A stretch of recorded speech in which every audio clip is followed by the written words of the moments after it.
যে সাপটা হাতে দেখতেছেন এটার কিন্তু বিষ নাই, এটার নাম দাঁড়াইস। কামড় দিলে কহই রেখা রাইস। আবার কেউ কয় বাড়ির পাহারাদার। বাড়িতে থাকলে আমাদের এটা লাভ, রাইতে ঘরের দরজা আগলা করে থুয়ে দেবে।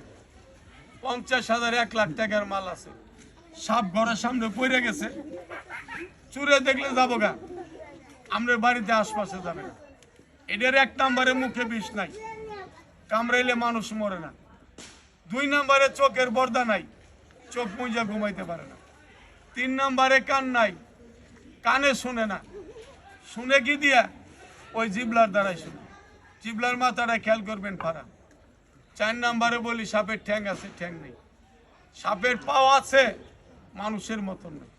এই যে নিজে দেখতেছেন আইসটারা, এটাই সাপের পাও।